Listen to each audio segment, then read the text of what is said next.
The following program is a production of the Hennepin County Library.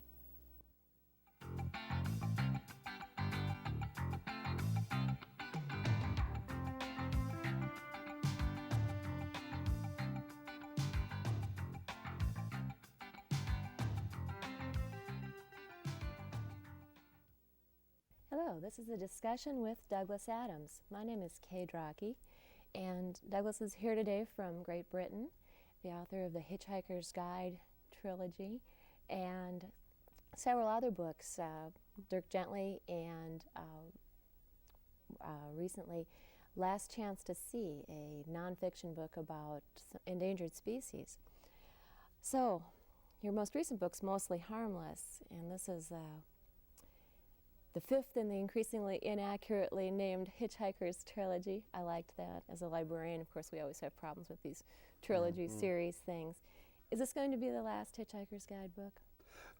Well, I mean, I said very firmly after the second one and after the third one and after the fourth one that there wouldn't be another. All I can say after this one is I have no plans for another, because I mean there's no point in saying never, because I mean it always sort of comes back to haunt you. It's just a hostage to fortune. And I have no plans to write another one. I know what I'm doing next. I think I know what I'm doing after that. You know, the rest of the future is a great sort of grey blur. So you know. Okay. Well, how did this one come about? It had been about what, 6 years? It's about 6 years by the time I started writing it. About 8 years by the time it comes out. It was just, I mean, I stopped doing Hitchhiker in 1984 just because it was all I had done for about 6 years. And, you know, although I'd done, you know, the radio show and the TV and the books and the computer games and the stage shows, and my personal favourite, the thing that I felt marked the sort of pinnacle of the creative peak of Hitchhiker, which was the bath towel. It was published in bath towel form. But it was Hitchhiker over and over again, and the only way I could sort of escape from being a complete one-trick pony, who, you know, every morning you'd wake up and think, well, what's today? Oh, it's more Hitchhiker. You know? So the only way was actually sort of put the tin lid on the whole thing. And I went off and did the Dirk Gently books, Dirk Gently's Holistic Detective Agency and The Long Dark Tea Time with the Soul. And then, as you mentioned, Last Chance to See, which is, in many ways, I mean, the thing is the closest to my heart, and I think is actually my favourite book of all the ones I've done. But having done those various things, and also having other projects lined up on the horizon that are different, then Hitchhiker then simply becomes one item on the menu rather than a sort of trap I'd got caught in, and therefore, you know, I can pick it up and put it down as I like, so and therefore it suddenly seemed much more attractive. From that view. So you must have daydreamed about, well, what actually happened after that other book, and so you came up with some notion of, well, okay, this, if I'm going to take this on, this is the way I'll follow it. Yes, you mean, it's like, you say daydream about what actually happened. Of course, nothing actually happened because it's fiction. You always have to sort of make that clear to people. And you know, you're just inventing this stuff. But I mean, you have ideas about how the story could carry on. Yes, I mean, there were all sorts of sort of loose ends I'd left untied, and I thought, well, I better tidy those up. And that's why I'm going to get to the end of the book and suddenly discover I have actually managed to tie all the ends up, which is why, just out of a sort of sense of neatness, tidiness, and good manners, really, I kill all the characters off. Well, not Arthur's girlfriend. She disappeared and she never comes back, you know. And she was such a relief for poor Arthur, who never seemed to be getting what he wanted, and finally he had something going for him. You mentioned Last Chance to See as the nearest and dearest project to your heart. I just finished reading it about your journeys to different places to take the last opportunity to see a white rhinoceros, the bats on Mauritius, and different things. How did that all come about? Did you get asked to do it, or? The variety of sort of things that sort of led to it. One, I suppose, was many years ago seeing the David Attenborough programs on television and thinking that something here was speaking to me, and I couldn't quite sort of work out what it was. I mean, as far as I was concerned, I had no interest whatsoever in animals. I mean, I'd grown up in my grandmother's house, which was full of because she worked for the RSPCA, the Royal Society for the Prevention of Cruelty to Animals. So the house is always full of badly damaged dogs and cats, damaged both physically and psychologically often. Badgers, pigeons, and I, as a kid, had terribly bad asthma and hay fever. So as a result, I spent most of my childhood sort of completely comatose with sort of respiratory troubles one way or another. And as far as I was concerned, animals were a terrible nuisance. Because I was sort of sneezing the whole time. I had an attention span of about 15 seconds, which is about as long. Anything you couldn't think through to a conclusion in 15 seconds would then get sort of ejected with the next sneeze. So, I was, as far as I was concerned, I was wonderfully glad to escape from animals. And it was only when I was watching the David Attenborough programs, I began to think, there's something terribly interesting here, isn't there? And then about 1985, I think it was, I was phoned up kind of out of the blue by a magazine in England, the Observer colour magazine, and asked to go to Madagascar and look for a rare form of lemur. And what they were doing, there were various authors they'd picked, just kind of at random, and chosen one of these. That's right, and they'd chosen them particularly for their complete ignorance on anything to do with zoology or ecology. They sent Tom Stoppard to the Galapagos and Margaret Drabble to Kenya and Gore Vidal to the Gobi Desert. And they sent me to Madagascar to look for this rare type of lemur, the ii. And so I went off and they sent a zoologist with me to make sure I had some sort of faint idea about what was going on. That was Mark, your Mark Carwardian, yeah. And it was the most extraordinary experience of my life. It was a complete and utter revelation. And I just became absolutely fascinated and entranced by this whole thing, actually finding out how this thing, the rainforest, worked, finding out a little bit about the history of the human species in relation to other species on the planet. Because we kind of think, we're here and this world is for us, and that's kind of beginning and end of the story. And the story is a very, very long and involved one. And I just thought, I've got to find out more about this. This is just extraordinary. And so a few weeks later, I then phoned up Mark Carwardian and said, look, do you fancy doing a whole project, taking a year and going around the world looking for various rare and endangered animals? And he said, well, it's fine by me, it's my job. And so that's what we did. Now, it's funny, the thing that's fascinating about ecology is that it's the study of how all the different forms of life fit together and work together, and it's like a sort of never-ending detective story. Any single thread you find to pull just sort of leads you in one direction, another direction, another direction, another direction, and that's actually the sort of fascination about it. One of the fascinations. One thing you have to say is that because these days, when you use the word ecology, it instantly has carries with it the sort of resonance of all the ecological problems we're facing, pollution, destruction of habitat, destruction of species, and so on. But the word ecology itself doesn't carry any of those connotations. It's simply the study of the way that different forms of life work together. And that is what's fascinating. And writing this book, being aware of the fact that there are these dreadful, appalling problems, I didn't want to set out to beat people around the head with that, because if you beat people around the head, they'll put their head somewhere else. And so the idea was to engage people's enthusiasm by entertaining them, making them laugh, and leading them into some kind of understanding as I came across it, and creep up on them with the serious stuff about this. So did you ever get rid of all 5 bottles of aftershave? I think there are 1 or 2 still knocking around the house at home. Just in case. Well, I just sort of never got around to throwing them away. I keep on trying to find people to give them to for Christmas presents. Well, you mentioned this, and one of the things I was going to ask you about was connectedness. It seems to be sort of a theme in your books, how, Dirk Gently says, I can ask anyone a question about anything, and it will help me to solve this case because everything is connected to everything else. and the ecology thing kind of fits in with that. Oh, I mean, it all really fits is in the a curious whole kind of way, yeah. the whole And the other pattern. reason, I mean, there was another reason I kind of discovered in retrospect why doing that had been so important to me and had fitted,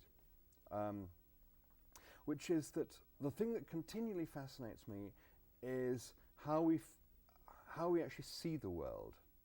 And we see the world really from one particular point of view, which is the point of view of being Homo sapiens. And because the only other entities we ever communicate with are Homo sapiens, we think that is the only point of view. And we don't see the degree to which it is skewed by us being who we are, having developed the way we have, how the environment we've come out of has created us, and how we perceive that environment in certain accidental and happenstantial ways that happen to do with the way in which we have grown out of that environment. It's a very, very particular position. I mean, there's a story I have vaguely in mind to write, maybe it's a sort of kid's story, about a sort of bug that's born on the sort of back reflector of a light bulb in a lighthouse that's sort of revolving. And it thinks this is perfectly normal, because this is all it knows. And the sort of process by which it discovers gradually has to sort of find the rest of the world, which seems very, very peculiar to it, because it isn't brightly lit and it isn't revolving. And there must be something wrong with the world, because it doesn't sort of revolve enough. How do they survive out here? When it's not revolving like that. So I've always enjoyed trying to sort of find different perspectives from which to see that which we call familiar. I mean, because the world is a very, very sort of strange and surprising and extraordinary place. But in order to live in it day by day, we sort of rub bits of it down into kind of so it has a sort of pattern of familiarity. I'm constantly trying to find ways of sort of getting behind that, or sort of breaking through it and finding out, what is actually surprising again. And one of the ways that doing Last Chance to See sort of played right into that is you discover, there are millions and millions of other entities other than Homo sapiens on this planet, and if you try and work out what the world looks like, how it appears, how it runs, how it works from their point of view, and how they move through it and how they live it, it's a completely different world. It really is each time. I mean, you're not going to be able to make that transition, really. I mean, you can't enter into the mind of an entity that has a different type of mind. It's actually impossible. But the effort of trying is very, very interesting and very rewarding. Well, I mean, you touched on that in your first book when you said, the dolphins thought that they had it all made because all they did all day was eat fish and play, and that the humans were the ones who were leading this kind of pointless lifestyle. And people talk about their pets that way. They say, well, wouldn't you want to be a cat? Somebody feeds you, somebody lets you in, somebody lets you out, somebody does all the chores, and all you have to do is whatever you want to. Right. Well, one of the mistakes I think we sometimes make when we look at animals, we're constantly looking for ways of thinking, oh, aren't they like us? And the anthropomorphism is a very, very attractive thing. That's why, in sort of circuses where you sort of dress up animals or sort of chimpanzees to look like human beings and do human tricks, and we feel sort of terribly reassured by the fact they're just like us. That actually prevents you seeing what they're actually like, and it's actually a much more interesting exercise as you begin to spend some time looking at and watching an animal and sort of thinking about it, trying to see actually what is strange and different about them, and then seeing actually there may be ways in which we are like them. They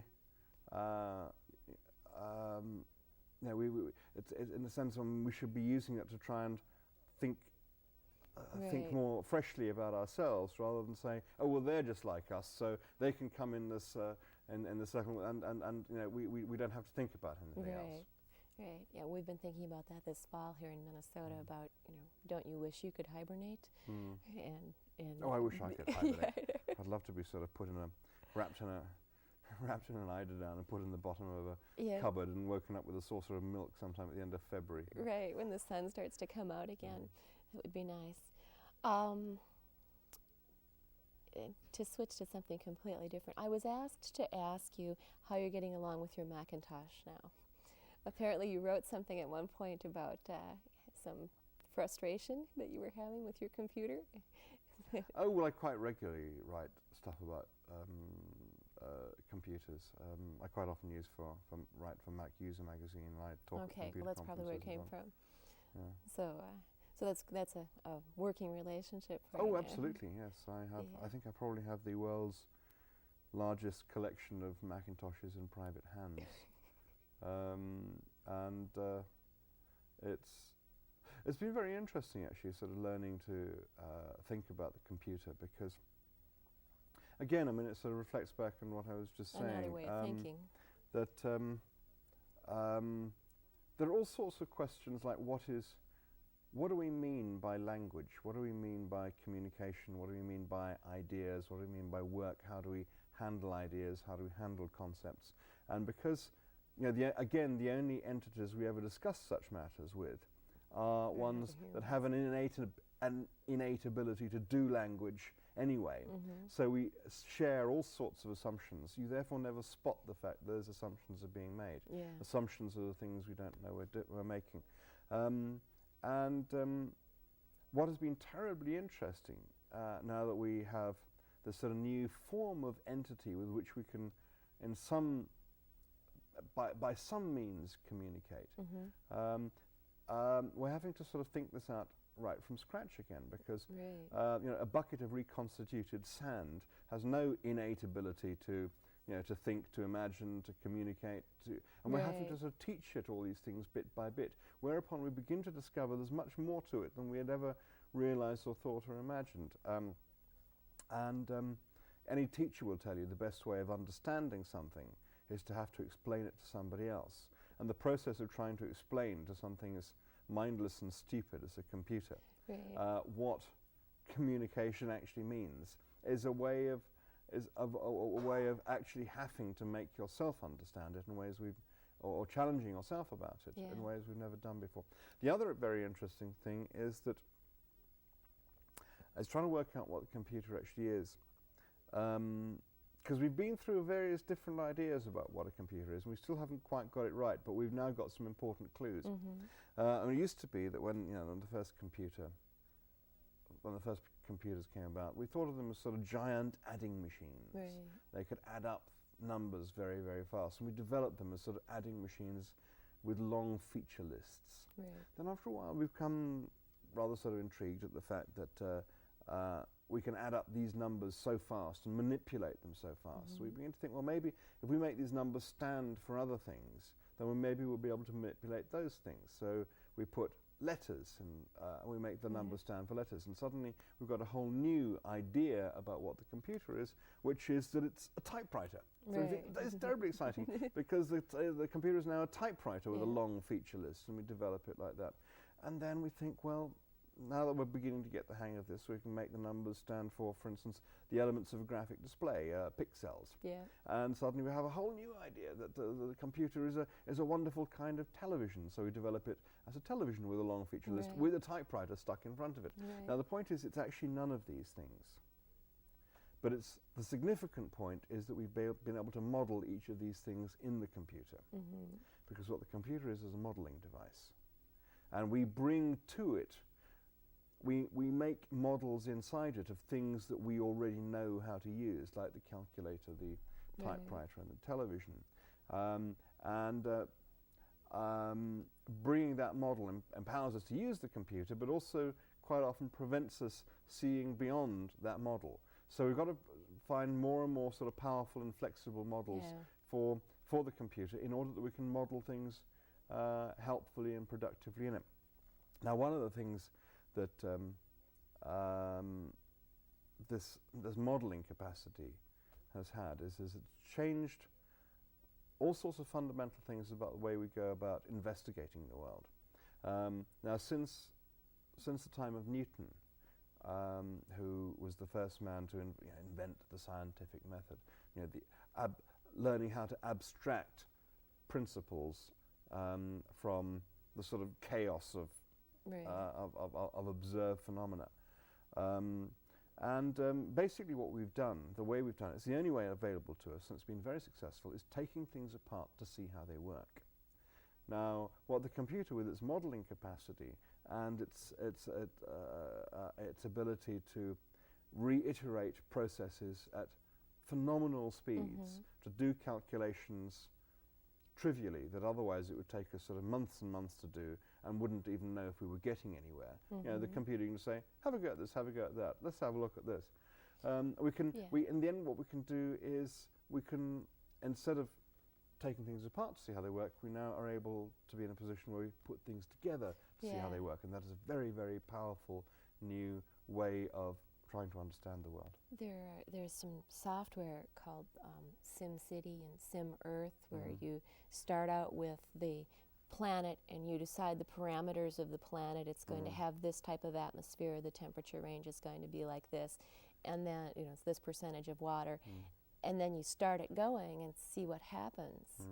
And it doesn't always come out just like Earth. It comes out differently. And someone was telling me about doing this and having the starfish became intelligent, polluted the whole rest of the planet, but while they were doing that, they were doming over their little cities, and just before everything all went to pot, they blasted off. And this is all, the computer generated all this. Somebody punched in and it just started going and said, well, this, given that. So you get those but I mean, all those givens are possibilities. probably things that we'll want to look at as well. Sure. I mean, as well as modeling on that kind of playful way, we have. It's almost as if computers have become the sort of Bering Straits of the sciences. Now, normally, we have come used to sort of seeing the spectrum of sciences as sort of forming a line from at the one end, the most analytical and rigorous of the sciences, which is mathematics, pure mathematics and applied mathematics, and physics, and chemistry, biology, zoology, shading off to the soft sciences, which have been purely descriptive sciences in the past. Because I mean, you try and start taking life apart to see how it works, and the first thing it does is stop working. And we don't really have the tools to understand. We haven't had the tools to understand how these sort of soft, pulsating, growing, breeding, behaving things actually work. We've been able to describe them with greater and greater detail and accuracy, but and have sort of guesses about what's going on. But it's been largely a descriptive science. Now, what the coming of the computer has done has changed what happens at the mathematical end, because, as I said just now, now you can trivially go and investigate things that you would otherwise have to be absolutely certain you were going to get towards something useful, because it's going to take you months to do a certain calculation. In the computer, I mean, you can do it while you're getting yourself a cup of tea, and suddenly mathematicians have, to their astonishment, stumbled on this sort of vast menagerie of extraordinary mathematical phenomena. I mean, for instance, fractals, Julia sets, and the Mandelbrot set. All this, I mean, extraordinary menagerie of strange mathematical beasts, and there's a huge amount to investigate there that the mathematicians are sort of wandering around, looking at and sort of poking at and trying to see how it works. Now, at the other end, it connects around to the other end too. Well, what's happening at the other end is that because we've got this ability to model the interaction of complex processes, we're beginning to be able to model the processes of life itself. I mean, a lot of this work is being done at the Santa Fe Institute at the moment, and there are people such as Richard Dawkins in England who has long been using the principles of game theory, which is again essentially a computer study, to understand the processes by which describe more and more accurately the means by which natural selection takes place and the effects of that. And the computer is becoming an extraordinarily useful tool there. So what's happening is that this apparently flat spectrum is kind of meeting up around the back. And so it's like becoming, the computer's becoming, as I say, the Bering Straits of computing, because we look at a map of the world and we're used to seeing United States right up at one end, and what we have until recently called the Soviet Union up at the other end. And you always sort of think of them as being in sort of grand opposition across the Atlantic Ocean, and you forget that they meet up around the back of the Bering Strait is only 30 kilometers. Yep. Well, and things like modeling, they've found that a fractal, Mandelbrot said, it's a great way to make a coastline that resembles a real coastline because of the way the larger detail and the smaller detail all kind of fit together. Mandelbrot said it's a very interesting thought, because a criticism that people who've not kind of really understood the process of evolution have had about the findings of, say, Richard Dawkins and so on, has been that they feel it's far too mechanistic, it's far too deterministic, as if this somehow is a cold and sterile way of looking at life. Whereas in fact what it is, it's the most acute observation of the degree to which fabulous, extraordinary complexity arises from the simplest of processes, and what is awe-inspiring and breathtaking and rich and fabulous and extraordinary about this is observing the way in which this complexity arises from simplicity, and the fact that what is at the heart of it is very, very, very simple. Is by no means a sort of reductionist view or mechanistic view. It is part of what is awe-inspiring about the whole thing. And I sometimes think it'll be fun. I mean, the Mandelbrot set, which we know to be, well, we currently believe to be the single most complex object in the universe. It's a thing. It is an object of infinite complexity, because you can go down and down and down into it, and the further you go, the deeper into it you go, the more detail you unravel. It's just endless, endless, endless richness and detail and variation and variation and variation. Now you imagine if you took a couple of entities and put them somewhere in the middle of that, and kind of let them sort of get on with it a bit, and come back a little while later and see how they're getting on and what they're making of it. And they'd say, this is the most wonderful, fantastic, sort of fabulous world. And you'd say, actually, it's an equation. It's a simple algorithm. And they would say, this is... Yeah, I wish we could come back, but we're finished for the evening. It's been great to talk with you, and I hope that you can come back to Minnesota again and join us again. We'll find out what they've done with Mandelbrot. Great, thanks. And this was a discussion with Douglas Adams. I'm Kay Drocke.